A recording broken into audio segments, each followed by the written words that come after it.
The moment Noah Jackson looked at me with those desperate, searching eyes and whispered, "I don't know what to do," I felt the entire world shift beneath my feet. We were standing in his apartment kitchen at 2:30 in the morning, the overhead light casting harsh shadows across his face, and I could see the confusion written in every line of his expression.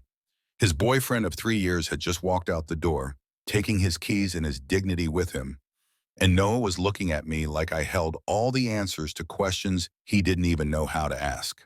But to understand how we arrived at this moment, how Noah Jackson went from the confident, seemingly straight man I'd known for 5 years to someone standing broken in his kitchen, questioning everything he thought he knew about himself, I need to take you back to where it all began.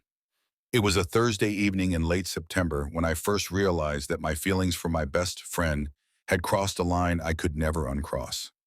I was sitting in the campus coffee shop, watching Noah laugh at something his girlfriend Emma Hall had said, and the knife of jealousy that twisted in my chest was so sharp I had to grip the edge of the table to keep from doubling over. That was the moment I knew I was in love with him, and it terrified me more than anything I'd ever felt. Before we see how this ends, tell us where you are watching from and hype this video in the comments. For 2 years and 4 months, I had been Noah's closest friend, his confidant, the person he came to when Emma didn't understand him, or when work stressed him out, or when he needed someone to just sit in comfortable silence with. I had perfected the art of being supportive, while my heart slowly shattered every time he mentioned wedding plans, or talked about the future he was building with someone else. I had become a master of swallowing my own feelings, of offering advice about his relationship troubles while dying inside, of pretending that the electricity I felt every time our hands accidentally brushed was just my imagination. Noah Jackson was everything I had never known I wanted. He was 6 feet of lean muscle and gentle strength, with dark hair that fell across his forehead when he was concentrating, and green eyes that seemed to see straight through to my soul. He had this way of listening that made you feel like you were the only person in the world, this quiet intensity that drew people to him without him even trying. When he smiled, really smiled, it was like watching the sun break through storm clouds. But more than his physical presence, it was his heart that had captured mine so completely. Noah was the kind of person who remembered your coffee order and your mother's birthday, who showed up with soup when you were sick and stayed to watch terrible movies until you felt better. He was thoughtful and kind and funny in a way that snuck up on you, making you laugh when you least expected it. He was also completely, utterly straight, or so I thought. The first crack in that certainty came on a Friday night in November. We were at his apartment, the one he shared with Emma, but she was out of town visiting her sister. Noah had invited me over for what had become our traditional movie night, complete with too much takeout and his terrible commentary that somehow made even the worst films entertaining. We were halfway through some action movie neither of us was really watching when Noah suddenly muted the television and turned to look at me with an expression I couldn't quite read. "Richard," he said, his voice unusually quiet, "can I ask you something weird?" I felt my heart skip a beat, but I managed to keep my voice steady when I replied, "Of course, you can ask me anything." He was quiet for a long moment, his fingers playing with the hem of his shirt in a way that told me he was nervous. "Do you ever feel like you're living someone else's life?" he finally asked. "Like you're going through all the motions of being who you think you're supposed to be, but it doesn't feel real?" The question hit me like a physical blow because it was so close to everything I'd been feeling, everything I'd been hiding. I had to clear my throat before I could answer. "Sometimes," I said carefully. "Why do you ask?" Noah shrugged, but there was tension in the movement. "I don't know. Things with Emma have been good, really good. But lately I keep feeling like something's missing. Like I'm waiting for something to happen, but I don't know what it is." I wanted to tell him that I knew exactly what he meant, that I'd been feeling the same restless dissatisfaction, the same sense of waiting for my real life to begin. Instead, I asked, "Have you talked to Emma about this?" "That's just it," Noah said, running a hand through his hair. "I don't think it's about Emma. I think it's about me. I think maybe I don't know myself as well as I thought I did." The way he said it with such quiet uncertainty made something flutter in my chest. "What do you mean?" I asked, even though I was afraid of the answer. Noah was quiet for so long I thought he might not respond. When he finally spoke, His voice was barely above a whisper. I keep having these dreams, he said. These dreams where I'm with someone, and it feels more real than anything I've ever experienced when I'm awake. But in the dreams, it's not Emma. My mouth went dry. Who is it? I managed to ask. That's the thing, Noah said, finally meeting my eyes. I can never see their face clearly, but I wake up feeling like I've lost something important, like I was finally home and then got kicked out. The air between us felt charged with possibility and danger. I knew I should say something supportive and platonic, something that would steer us back to safe territory. Instead, I heard myself asking, what do they feel like, these dreams? Noah's cheeks flushed slightly, but he didn't look away. Safe, he said. Like I can finally stop pretending to be something I'm not. Like I can just be myself, completely and honestly, and be accepted for it. I felt like I was standing on the edge of a cliff, one step away from falling into something that would change everything. The smart thing would have been to change the subject, to make a joke, to do anything other than lean forward slightly and say, that sounds beautiful. Something shifted in Noah's expression, a flicker of something that might have been recognition or hope. Yeah, he said softly, it really is. We sat in silence for a moment, the muted television casting flickering light across our faces. I could feel the weight of all the things we weren't saying, all the questions that hung in the air between us. Finally, Noah reached for the remote and turned the sound back on, but neither of us was really watching the movie anymore. That night marked the beginning of a subtle shift in our friendship. It wasn't anything dramatic or obvious, just a new awareness that hummed beneath our usual interactions. Noah started texting me more often, little things throughout the day that didn't require responses, but felt like he was reaching out, making contact. He began suggesting we hang out more frequently, just the two of us, and always seemed reluctant for our time together to end. I told myself I was reading too much into it, that I was seeing what I wanted to see rather than what was actually there. But there were moments that felt different, charged with a new kind of energy. The way Noah's hand would linger when he passed me something. The way he would position himself just a little closer to me when we were sitting together. The way he looked at me sometimes, like he was trying to figure out a puzzle he couldn't quite solve. Emma noticed the change too, though she interpreted it differently than I did. She started making comments about how much time Noah and I were spending together, little jokes that had an edge to them. She began inserting herself into our plans more often, showing up when Noah and I were supposed to hang out alone, or suggesting group activities instead of the one-on-one time we had been having. I couldn't blame her. If I had been in her position, I probably would have been concerned too. The truth was that Noah and I were growing closer in a way that felt dangerous and inevitable. We were crossing lines that friends weren't supposed to cross, even if we weren't acknowledging it out loud. The next major shift came in January, during one of the worst snowstorms the city had seen in years. Emma was stuck at her office, unable to get home, and Noah had called me in a panic because their heating had gone out and he couldn't reach the landlord. I made my way through the storm to his apartment, bringing extra blankets and a thermos of hot coffee, and found him huddled on the couch in multiple layers, looking miserable. We spent the evening building a fort out of every blanket and cushion we could find, creating a small, warm space in the otherwise freezing apartment. We huddled together for warmth, sharing the hot coffee and talking in low voices as the wind howled outside. It should have been innocent, just two friends helping each other through a difficult situation. But there was nothing innocent about the way my body responded to Noah's proximity. He was pressed against my side, our legs tangled together under the blankets, and I could feel the heat of his skin through our clothes. Every time he shifted or moved, I was acutely aware of every point of contact between us. When he fell asleep against my shoulder sometime after midnight, I lay awake for hours, memorizing the weight of him, the sound of his breathing, the way he unconsciously curled closer to me in his sleep. I woke up the next morning to find Noah watching me with an expression I couldn't quite read. The storm had passed, and pale winter sunlight was filtering through the windows.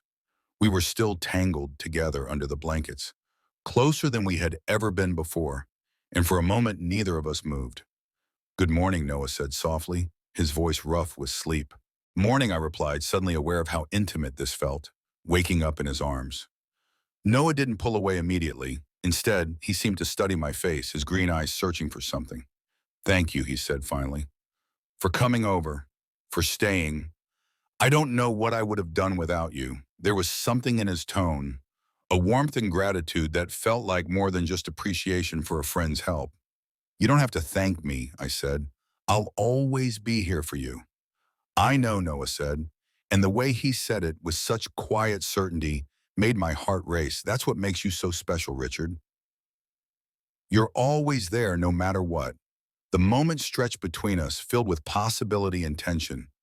I thought he might say something more, might acknowledge what was happening between us. But then we heard Emma's key in the lock, and the spell was broken. Noah pulled away quickly, and by the time Emma walked through the door, we were sitting on opposite ends of the couch, carefully casual. But something had changed that night, something that couldn't be undone. From that point on, there was a new awareness between us, a recognition of the attraction that had been building for months.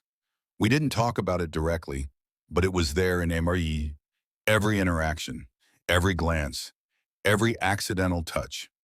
The tension came to a head in March during what should have been a celebration. Noah had gotten a promotion at work, a significant step up that he'd been working toward for over a year. Emma had organized a party to celebrate, inviting all their friends and colleagues to their apartment for an evening of congratulations and good cheer. I had arrived early to help set up, as I always did for their parties. Noah was in the kitchen arranging food on platters, and he looked happier than I'd seen him in months. When he saw me, his face lit up with genuine joy. "Richard," he said, crossing the room to pull me into a hug that lasted just a moment longer than it should have. "I'm so glad you're here. This wouldn't feel right without you." "I'm proud of you," I told him, meaning it completely. "You've worked so hard for this." The party was a success by any measure. The apartment was full of laughter and conversation, and Noah was clearly enjoying being the center of attention. But as the evening wore on, I noticed him watching me across the room, his eyes finding mine even when he was in the middle of conversations with other people. Every time our gazes met, I felt that familiar flutter in my chest, the recognition of something unspoken passing between us. It was late in the evening when Noah found me on the balcony, where I had stepped out for some air and a moment to collect myself. The March air was cool, but not cold, and the city sparkled below us. I was leaning against the railing, trying to process the complicated emotions the evening had stirred up, when I heard the sliding door open behind me. "Hiding out here?" Noah asked, coming to stand beside me at the railing. "Just needed some air," I said. "It's a great party. You should be in there enjoying it." "I am enjoying it," Noah said, "but I realized the person I most wanted to celebrate with was out here." I turned to look at him, surprised by the directness of the statement. The light from the apartment cast his profile in sharp relief, highlighting the strong line of his chin and the curve of his lips. "Noah," I started to say, but he cut me off. "Can I tell you something?" he asked, his voice quiet enough that I had to lean closer to hear him. Something I probably shouldn't say. My heart was pounding so hard I was sure he could hear it. "What is it?" I managed to ask. Noah was quiet for a long moment, staring out at the city lights. "This promotion, this whole evening, all of it feels hollow without you being part of it. Not just here at the party, but part of my life in a real way. I keep thinking about how much better everything would be if you were more than just my friend." The words hit me like a physical blow, and I had to grip the railing to keep my balance. "Noah," I said, my voice barely audible, "you're with Emma." "I know," he said, and there was pain in his voice. "I know I am, and I know this is complicated and probably wrong, but I can't stop thinking about you. I can't stop wondering what it would be like if things were different." Before I could respond, before I could even process what he was saying, the sliding door opened again and Emma appeared. "There you are," she said, her tone light but with an edge that suggested she'd been looking for us. "People are starting to leave. They want to say goodbye." The moment shattered like glass. Noah straightened, putting distance between us, and the mask of the perfect boyfriend slipped back into place. "Of course," he said, his voice carefully normal. "We should go back in." As we walked back into the apartment, I felt like I was drowning. Noah's words echoed in my head, the admission that he thought about me, that he wondered what it would be like if things were different. But he was still with Emma, still committed to a life that didn't include me in the way I desperately wanted to be included. The next few weeks were torture. Noah and I continued to see each other, but there was a new tension between us, an awareness of what had been said on the balcony. He didn't bring it up again, and neither did I, but it hung between us like a live wire, dangerous and electric. I started to notice cracks in his relationship with Emma, small signs that all was not well in their perfect life. Emma seemed more demanding of his time, more possessive of his attention. She made pointed comments about his friendships, particularly his friendship with me, and I could see the strain it was putting on Noah. He looked tired more often, stressed in a way that went beyond work pressure. It all came crashing down on a Tuesday evening in April. I was at home trying to focus on work when my phone rang. It was Noah, and I could tell immediately from his voice that something was wrong. "Richard," he said, and I could hear the tears he was trying to hold back. "Can you come over? Please, I need to see you." I didn't ask questions. I just grabbed my keys and drove to his apartment, my heart pounding with worry and anticipation. When I arrived, I found Noah sitting on his front steps, his head in his hands. He looked up when he heard my footsteps, and I could see that he'd been crying. "What happened?" I asked, sitting down beside him. "She knows," Noah said simply. "Emma knows how I feel about you. We had a fight, and it all came out. Everything I've been thinking, everything I've been feeling. She made me choose, and I couldn't do it. I couldn't choose her when my heart is somewhere else. I felt like the world had tilted on its axis." "Are you saying what I think you're saying?" I asked, barely daring to hope. Noah turned to look at me, his green eyes bright with unshed tears. "I'm saying that I'm in love with you, Richard. I have been for months, maybe longer. I'm saying that I can't pretend anymore. Can't keep living a lie when the truth is sitting right here beside me." The confession hung in the air between us, raw and honest and terrifying. I had dreamed of this moment for so long, but now that it was here, I was almost afraid to believe it was real. "Noah," I said, my voice shaking, "I've been in love with you for over 2 years. I've been dying inside, watching you with Emma, pretending to be supportive while my heart was breaking." "2 years," Noah repeated, wonder and pain mixing in his expression.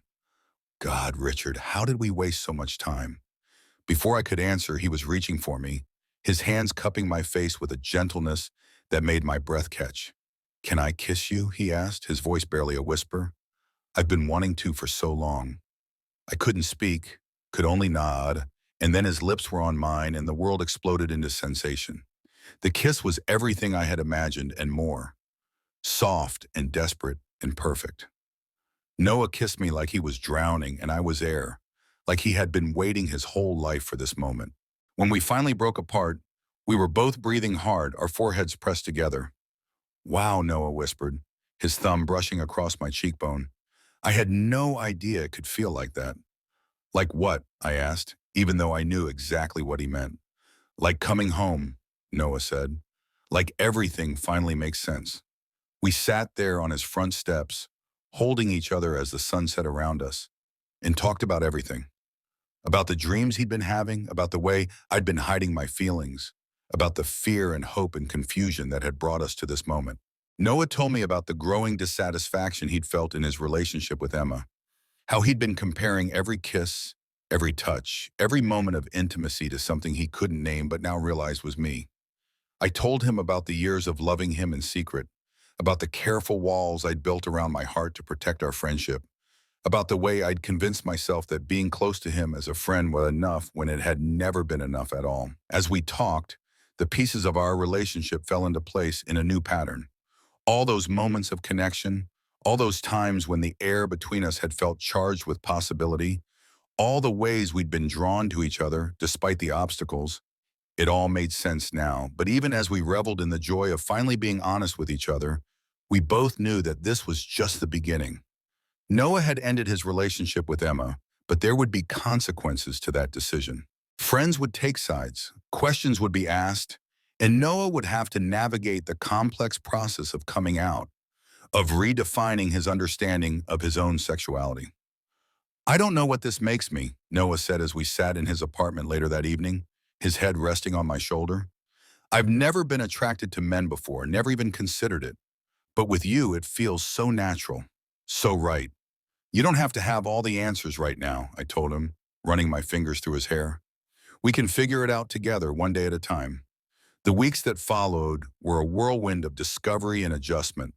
Noah moved out of the apartment he'd shared with Emma and into a place of his own, a small one-bedroom that became our sanctuary. We spent hours talking, learning each other in this new context, exploring the physical and emotional intimacy we'd both been craving. Noah was tentative at first, uncertain about this new aspect of himself, but he was also eager and curious and so incredibly sweet. He approached our relationship with the same thoughtfulness and care he brought to everything else in his life, asking questions, communicating openly about his fears and desires, making sure I felt valued and cherished every step of the way. The coming out process was harder for Noah than either of us had anticipated. Some friends were supportive, others were confused or disapproving. His family struggled to understand the sudden change in his life, the end of what they had seen as a promising relationship with Emma and the beginning of something they couldn't quite categorize. But Noah faced it all with a courage that amazed me. He was honest about his journey, about the fact that he was still figuring things out, but firm in his conviction that what we had was real and worth fighting for. He never wavered in his commitment to our relationship, never made me feel like I was an experiment or a phase he was going through. 3 months after that first kiss on his front steps, we were lying in bed in his new apartment, the morning sun streaming through the windows. Noah was tracing lazy patterns on my chest, his touch sending shivers of pleasure through my body. "I have something to tell you," he said, his voice soft with sleep and contentment. I tensed slightly, old fears rising to the surface. "What is it?" I asked. Noah lifted his head to look at me, his green eyes bright with love and certainty. "I figured it out," he said. "What I am, what this means." "And what's that?" I asked, my heart pounding. "I'm yours," Noah said simply. "That's what I am. I'm Richard's completely and absolutely. And if that makes me gay or bisexual or something else entirely, I don't care. All I care about is that I'm yours and you're mine." The declaration was so pure, so honest and uncomplicated that it took my breath away. "I love you," I told him, the words feeling inadequate for the depth of what I felt. "I love you too," Noah replied, leaning down to kiss me with a passion that still made my head spin. More than I ever thought possible. As we lay there together, I thought about the journey that had brought us to this moment. The years of friendship, the slow build of attraction and connection, the fear and confusion and eventual breakthrough that had led us here. It hadn't been easy, and it certainly hadn't been simple, but it had been worth every moment of uncertainty and pain. Noah had taught me that love doesn't always follow the path we expect it to. Sometimes it sneaks up on you in the form of a best friend who makes you laugh and holds you when you cry, and looks at you like you're the answer to every question he's ever had. Sometimes it requires courage and honesty and the willingness to risk everything you think you know about yourself and your life. But when it's real, when it's right, when it's the kind of love that changes you from the inside out, it's worth every risk, every fear, every moment of doubt. That morning, as Noah traced patterns on my skin and whispered promises against my neck, I knew that we had found something rare and precious. We had found each other, not just as lovers, but as partners, as two people who had been searching for home and discovered it in each other's arms. The road ahead wouldn't always be easy. There would be challenges and obstacles, moments of doubt and difficulty, but we would face them together with the kind of love that had been building between us for years, the kind of love that was strong enough to weather any storm. Noah looked at me with those beautiful green eyes, the same eyes that had looked at me with confusion and desperation just months before.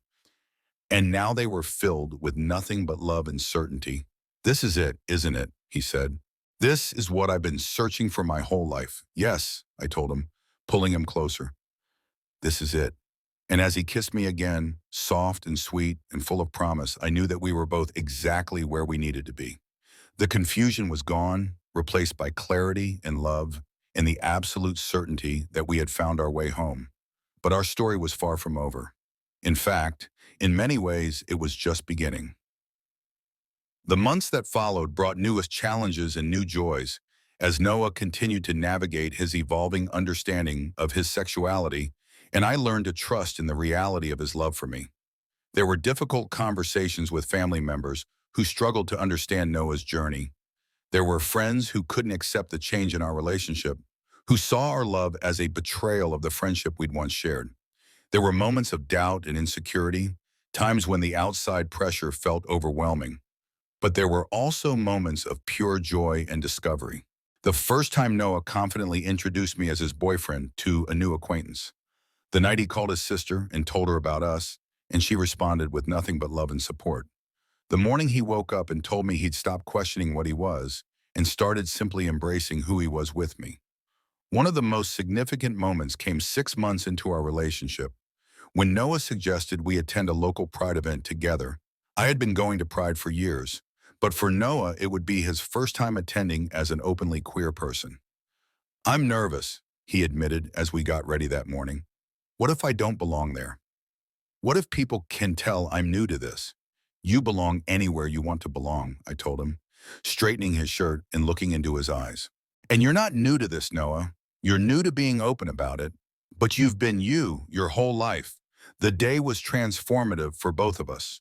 Seeing Noah surrounded by the rainbow flags and the celebration of love in all its forms, watching him slowly relax and begin to smile and laugh, witnessing the moment when he truly understood that there was a community that would accept and celebrate him exactly as he was, it was one of the most beautiful things I'd ever experienced.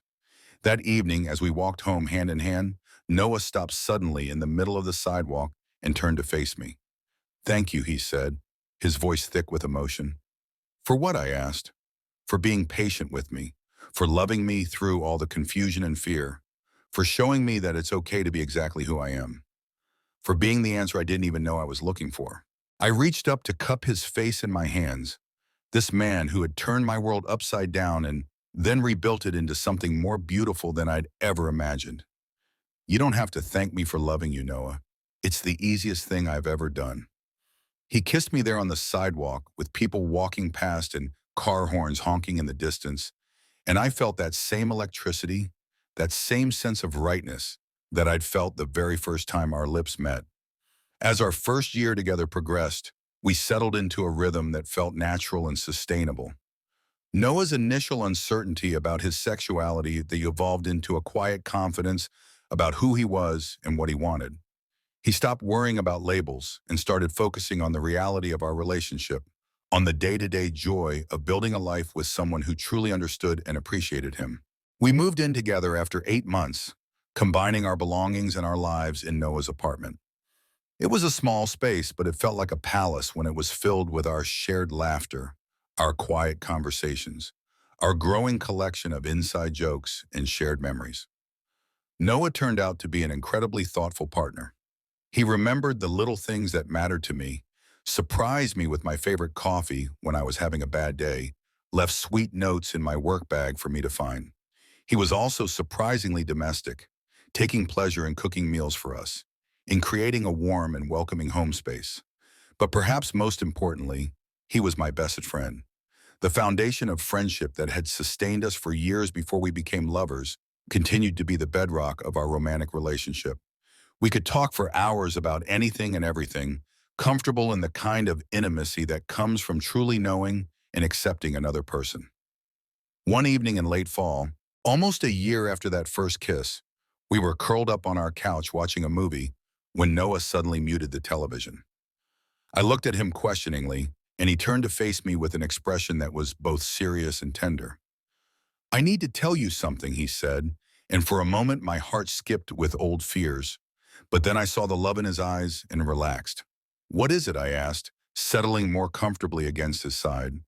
"I've been thinking about that night when Emma confronted me, when everything fell apart and came together at the same time. I've been thinking about what my life would have been like if I hadn't found the courage to choose you."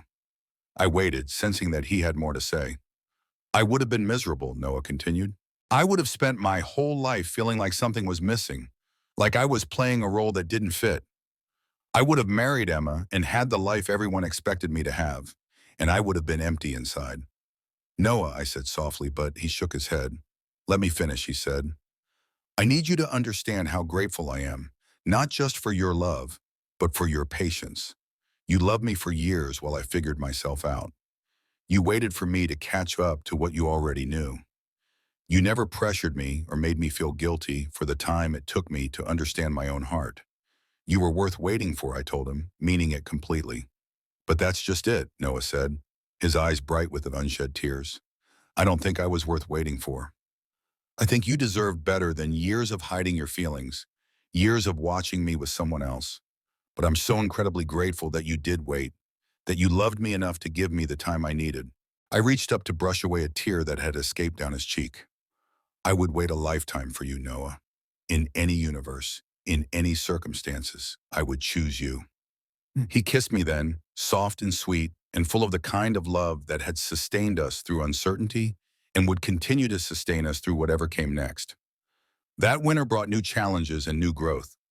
Noah's relationship with his family continued to evolve as they slowly came to accept and understand his sexuality. My own family, who had always been supportive, welcomed Noah with open arms, treating him like the son-in-law they'd always hoped I'd find.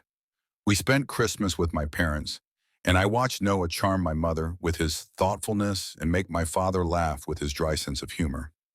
Seeing him integrated into my family, seeing him belong so naturally in the life I'd built, felt like the final piece of a puzzle clicking into place. On Christmas morning, as we sat around the tree opening presents, Noah handed me a small wrapped box that I almost missed among the larger gifts. When I opened it, I found a simple silver bracelet with a small engraving on the inside that read, "You are my answer." It was a reference to that night months ago when he'd looked at me with such desperation and confusion, when he'd said he didn't know what to do and I'd somehow been the solution he needed.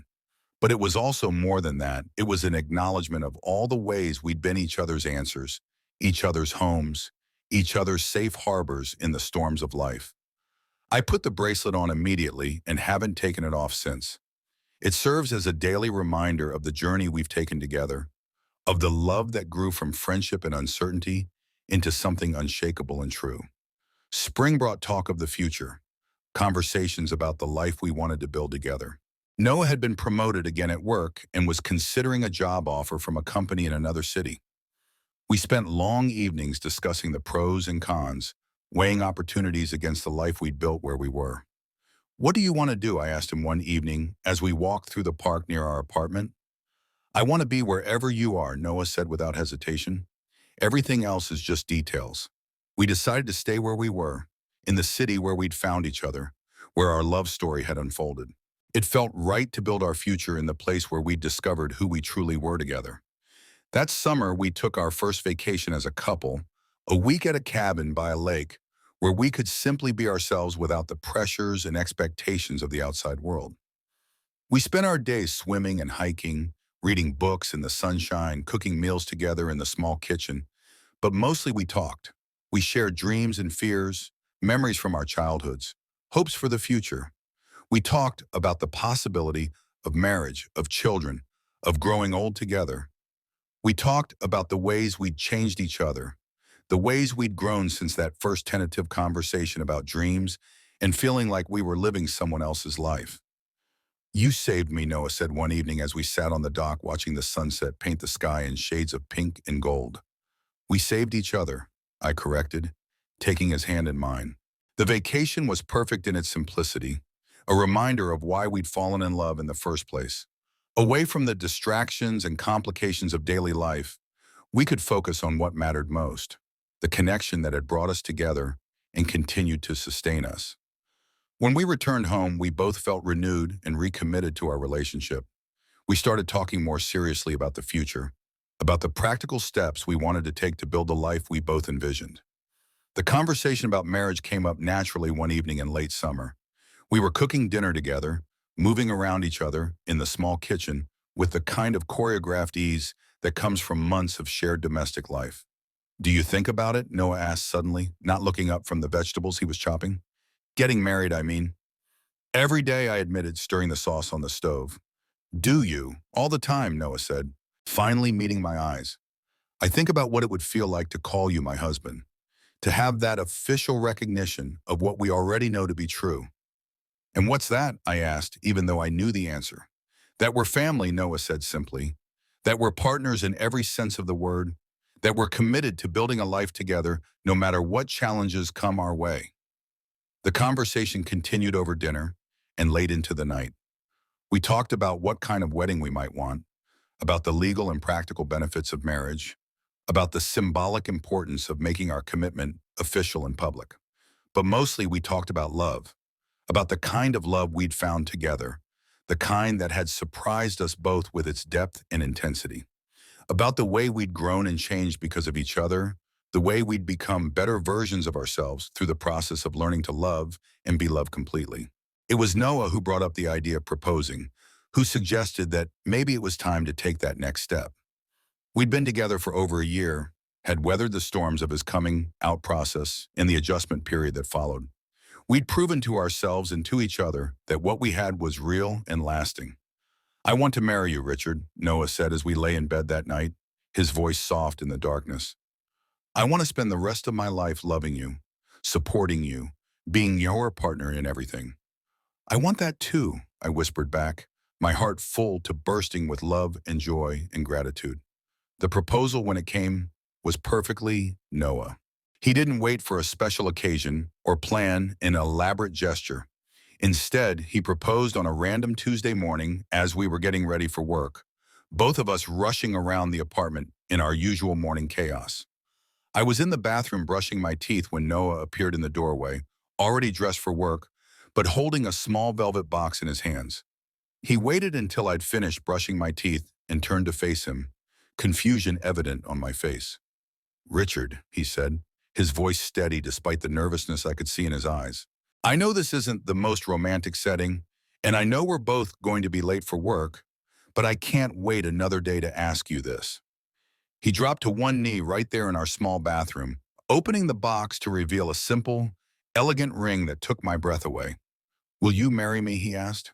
"Will you be my husband, my partner, my family for the rest of our lives?" I couldn't speak for a moment, overwhelmed by the emotion of the moment and the absolute rightness of it. "Yes," I finally managed to say, my voice thick with tears. "Yes, of course. Yes." Noah slipped the ring onto my finger with shaking hands, and then we were both crying and laughing and holding each other in our tiny bathroom, late for work but not caring about anything except the moment we were sharing. The engagement period was a whirlwind of planning and preparation, but also of deeper conversations about the life we wanted to build together. We decided on a small ceremony, just close family and friends, focused more on the meaning of the commitment we were making than on the spectacle of the event itself. Noah's family, who had initially struggled with his sexuality, rallied around our engagement with surprising enthusiasm. His mother called to congratulate us and offer to help with planning.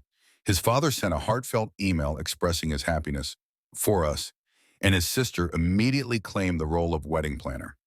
My own family was overjoyed, having watched our relationship develop and seen how happy we made each other. My mother cried when we told her about the engagement, and my father pulled Noah aside for a conversation about taking care of each other that left them both emotional. The wedding planning process brought us even closer together as we made decisions about everything from flowers to music to vows. We discovered that we shared similar visions for the kind of ceremony we wanted, something intimate and meaningful that reflected the journey we'd taken to get to this point. Noah surprised me by suggesting that we write our own vows, something I hadn't expected, given his usual preference for privacy when it came to emotional expression. But he said he wanted the world to know exactly how he felt about me, wanted to put into words the transformation he'd experienced through our love. We spent weeks working on our vows separately, each of us trying to capture the essence of what we meant to each other, what we promised for the future. It was harder than I'd expected, trying to distill years of love and growth and discovery into a few meaningful paragraphs. The night before the wedding, we had dinner with our families at a small restaurant near the venue. It was a relaxed, joyful evening filled with laughter and storytelling, with toasts to our future and expressions of love and support from the people who mattered most to us. As the evening wound down, Noah's father asked to speak with both of us privately. We stepped outside onto the restaurant's patio, and he looked at us both with an expression of deep emotion. "I want to apologize," he said, his voice thick with feeling. "When Noah first told us about your relationship, I didn't handle it well. I was confused and worried, and I let my own limitations cloud my judgment about what was clearly a beautiful thing. Dad, Noah started to say, but his father held up a hand. Let me finish, he said. Watching you two together over the past year, seeing how happy you make each other, how you've grown and supported each other through challenges, it's opened my eyes to what love really looks like. You have something special, something rare, and I'm honored to welcome Richard into our family. We were all crying by the time he finished speaking, and the three-way hug that followed felt like a healing of old wounds and a blessing for the future. The wedding day dawned clear and beautiful, with a kind of perfect autumn weather that felt like a gift from the universe. We'd chosen to get married in a small garden venue, surrounded by the golden colors of fall and the people who loved us most. I spent the morning getting ready with my father and my best man, my brother, who had flown in from across the country to be part of our day. The nervous energy was building, but it was the good kind of nervous, the anticipation of something wonderful rather than fear of the unknown. Noah and I had decided not to see each other before the ceremony, wanting to preserve the traditional moment of seeing each other at the altar. As I stood at the front of the garden, waiting for him to appear, I felt a sense of completion, of everything in my life leading to this perfect moment. When Noah appeared at the end of the aisle, looking handsome and nervous and absolutely radiant in his dark suit, I felt my breath catch. He walked toward me with his father beside him, his eyes never leaving mine, and I saw in his expression all the love and joy and certainty that I felt in my own heart. The ceremony itself was everything we'd hoped it would be. Our officiant, a friend who had known us both for years, spoke about the journey we'd taken to get to this point, about the courage it had taken for both of us to be honest about our feelings, about the beauty of love that grows from friendship. When it came time for our vows, Noah went first. His voice was steady and strong as he spoke about the man he'd been before he knew me, lost and playing a role that never quite fit. He talked about the way I'd shown him what real love looked like, how I'd been patient while he figured himself out, how I'd become his safe harbor in every storm. You are my home, he said, his voice breaking slightly on the words. You are my best friend, my greatest love, my answer to every question I didn't know how to ask. I promise to love you with the same patience and devotion you've shown me, to support your dreams and share your burdens, to be your partner in all things for the rest of our lives. By the time he finished, there wasn't a dry eye in the garden, including my own. When it was my turn to speak, I looked into his beautiful green eyes and spoke from my heart about the years I'd loved him in secret, about the gorset of finally being able to love him openly, about the future I couldn't wait to build with him. You taught me that love is worth waiting for, I said. You taught me that the best things in life often come disguised as friendship, that courage and honesty can transform everything, that home isn't a place but a person. I promise to love you through every season of our lives, to celebrate your victories and comfort you in defeat, to be your constant companion and your greatest supporter for all the days of my life. When we exchanged rings, the simple bands we'd chosen to symbolize our commitment, I felt the weight of the promise we were making. These weren't just pieces of jewelry, but symbols of the bond we'd forged through years of friendship, months of discovery, and a love that had transformed us both. The kiss that sealed our marriage was soft and sweet and full of promise. And when we turned to face our family and friends as a married couple, the joy on their faces reflected the joy in our hearts. The reception was a continuation of the celebration, with dinner and dancing and speeches that made us laugh and cry in equal measure. Noah's sister told embarrassing stories from his childhood. My brother shared memories of the years I'd spent pining for my best friend without realizing what was happening. And our friends toasted to the love that had been obvious to everyone except us. But the moment that meant the most to me came during our first dance as a married couple. As we swayed together to a song that had become special to us, Noah whispered in my ear, "We did it. We actually did it." "Did what?" I whispered back. "Found our way home," he said, pulling back to look into my eyes. "Found each other, found ourselves, found the courage to build the life we both wanted." "I love you, husband," I said, testing out the word that still felt new and wonderful. "I love you too, husband," Noah replied, and the smile that spread across his face was brighter than all the lights in the garden. The honeymoon was a week in a small coastal town, where we could walk on the beach and eat fresh seafood and simply be newlyweds without any of the pressures or expectations of our regular lives. We spent our days exploring tide pools and reading books in the sunshine, our evenings cooking together in our rental cottage and making love with the kind of passion and tenderness that comes from deep emotional connection. It was during that week that we had some of our most important conversations about the future. We talked about children, about the possibility of adoption or surrogacy, about the kind of parents we wanted to be. We talked about career goals and financial plans, about the house we wanted to buy and the life we wanted to build in it. But mostly we talked about how grateful we were for the journey that had brought us to this point, the years of friendship that had laid the foundation for our love, the confusion and fear that had made our eventual happiness even sweeter, the courage we'd both found to be honest about our feelings. I keep thinking about that night when I called you, Noah said, as we walked along the beach one evening, the sunset painting the sky in brilliant colors. When Emma and I had that fight and my whole world fell apart, I was so scared, so confused about what I was feeling and what it meant. You looked at me like I was the only answer you needed, I said, remembering that moment with perfect clarity. Because you were, Noah said, stopping to face me on the sand. You were the answer to every question I'd been asking myself about why I felt so empty, why nothing felt real, why I kept feeling like I was waiting for my life to begin.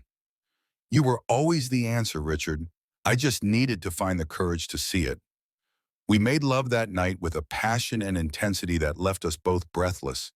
And afterwards, as we lay tangled together in the moonlight streaming through our bedroom window, I felt a sense of complete contentment that I'd never experienced before.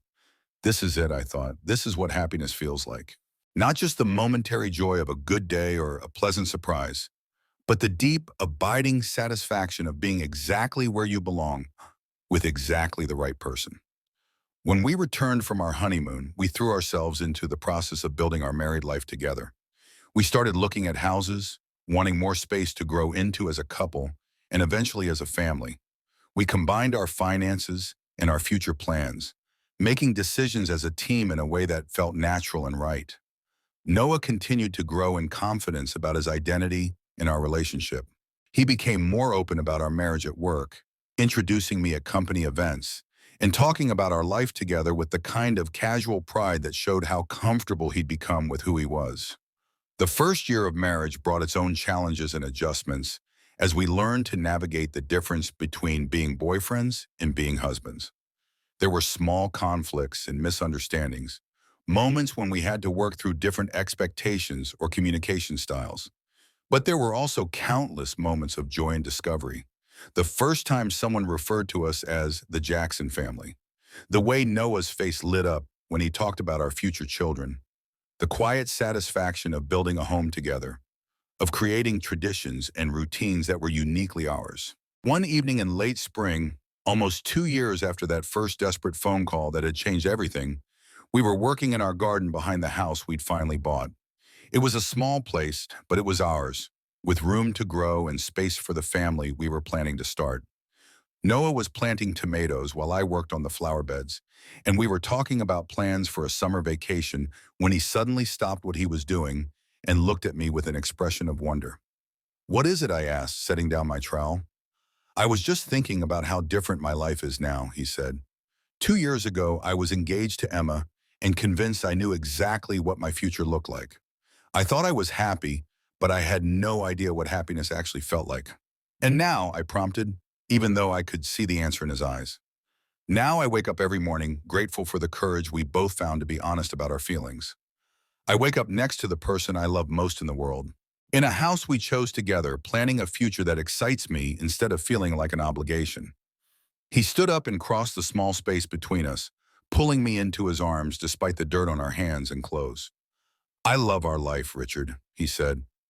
"I love everything we've built together, everything we're planning to build. But most of all, I love that we found each other, that we had the courage to choose love even when it was scary and uncertain. I love our life too," I told him, meaning it with every fiber of my being. "I love that you called me that night when you didn't know what to do. I love that you looked at me like I was the answer you needed. I love that we found our way to each other despite all the obstacles and confusion.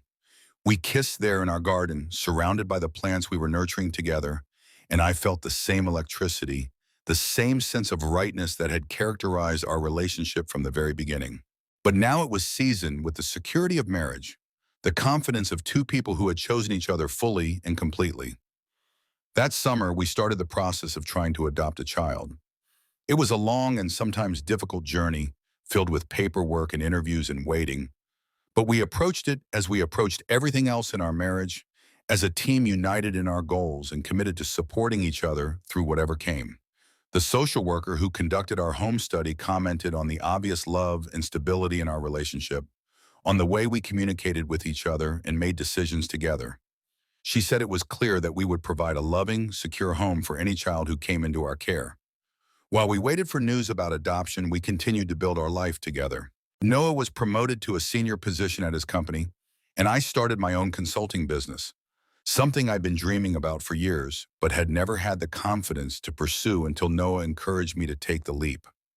We traveled together, exploring new places and creating memories that strengthened our bond. We deepened our friendships with other couples, building a chosen family of people who supported and celebrated our relationship. We grew closer to our biological families, who had come to see our marriage as a source of joy and pride. The call came on a Tuesday morning in October, almost exactly 3 years after that first desperate phone call from Noah. Our social worker told us about a baby boy who would be born in 2 months, whose birth mother had chosen us to be his parents. We cried together when we got the news, overwhelmed by the magnitude of what was happening. We were going to be fathers. We're going to have the chance to raise a child together, to pass on the love and stability we'd found in each other. The next 2 months were a whirlwind of preparation. We painted the nursery, assembled furniture, read parenting books, and attended classes for adoptive parents. We talked endlessly about the kind of fathers we wanted to be, the values we wanted to instill, the love we wanted to share. When the call came that our son had been born, we raced to the hospital with hearts pounding and hands shaking. The moment they placed that tiny, perfect baby in our arms, I knew that our family was complete. Noah was a natural father from the very first day. He approached parenting with the same thoughtfulness and care he brought to everything else, but also with an intuitive understanding of what our son needed. Watching him hold our baby, sing to him, comfort him when he cried, I fell in love with him all over again in a completely new way. The early months of parenthood were exhausting and overwhelming, but also filled with moments of pure magic. Our son's first smile, the way he would calm down when Noah sang to him, the peaceful moments when all three of us would nap together on weekend afternoons.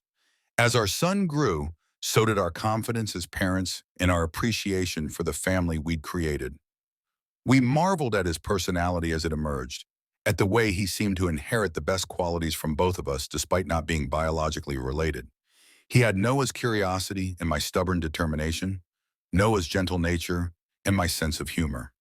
One evening when our son was about 6 months old, I found Noah sitting in the nursery holding the baby, both of them peaceful and content in the rocking chair by the window. The late afternoon light was streaming through the curtains, casting everything in a golden glow that made the moment feel almost sacred.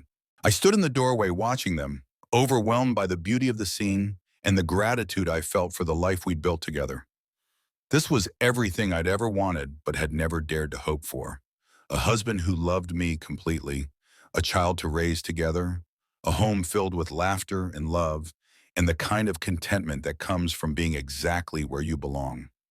Noah looked up and saw me watching, and the smile that spread across his face was radiant with happiness. Come here, he whispered, careful not to wake the baby. I crossed the room and perched on the arm of the rocking chair, wrapping my arms around both of them. Our little family, complete and perfect in its imperfection, united by love and choice and the courage to build something beautiful together. This is what I was searching for, Noah whispered, his voice thick with emotion. This feeling, this sense of completeness. I just didn't know how to recognize it until I found it with you. I thought about that night years ago when Noah had called me in desperation, when his whole world had fallen apart and he'd looked at me like I was the only answer he needed. In a way, I had been his answer, just as he had been mine. But more than that, We had been each other's courage, each other's safe harbor, each other's home. The years that followed brought new challenges and new joys. Our son grew into a curious, loving child who brought laughter and chaos into our ordered lives. We navigated the complexities of parenting together, making mistakes and learning from them, supporting each other through the difficult moments and celebrating the victories together. We adopted a second child when our son was 3, a daughter who completed our family in ways we hadn't even known we needed. Watching our children grow up together, seeing them develop their own relationship as siblings, witnessing the love and security they felt in our home, it was better than any dream I'd ever had. Noah continued to grow and evolve as a person, becoming more confident in his identity and more comfortable with the life we'd built together. He became an advocate for LGBTQ rights at his company, mentoring young employees who were struggling with their own journeys of self-discovery. He found purpose in helping others navigate the kind of confusion and fear he'd experienced in being the supportive presence he'd needed during his own coming out process. Our marriage deepened and strengthened with each passing year. We learned to communicate more effectively, to support each other through stress and change, to maintain our connection even as the demands of parenthood and career pulled us in different directions. We made time for date nights and weekend getaways, for the kind of intimate conversations that had drawn us together in the first place. On our 5th wedding anniversary, we returned to the garden venue where we'd been married. Our children were with Noah's parents for the weekend, giving us a rare opportunity to be alone together and reflect on the journey we'd taken. As we walked through the same garden where we'd exchanged vows, now holding hands as a married couple with years of shared experience behind us, I marveled at how much had changed and how much had stayed the same. "Do you ever regret it?" I asked Noah as we sat on the same bench where we'd taken photos after the ceremony. "The path that brought us here, I mean. The confusion, the pain, the difficult process of figuring yourself out." Noah considered the question seriously, as he always did when I asked him something important. "Never," he said finally, "not for a single moment. Every difficult step, every moment of confusion and fear, it was all necessary to bring us to where we are now." I wouldn't change anything about our story, Richard, because changing anything might have meant we never found our way to each other. He was right, of course. The pain and confusion had been necessary parts of our journey, the struggles that had made our eventual happiness even more precious. Without those years of friendship, without Noah's relationship with Emma, without the fear and uncertainty that had preceded our first kiss, we might never have developed the depth of understanding and appreciation that characterized our marriage. As we sat in that garden, surrounded by the same flowers that had witnessed our wedding vows, I thought about the young man I'd been when I first realized I was in love with my best friend. He had been taught afraid, so convinced that his feelings were hopeless, so resigned to loving from a distance. If I could go back and tell him what the future held, I'm not sure he would have believed me. The idea that Noah would one day call him in desperation, that he would look at him like he was the only answer he needed, that they would build a life together filled with love and laughter and children and all the ordinary magic of a shared existence, it would have seemed like an impossible dream. But that's the thing about love, I realized.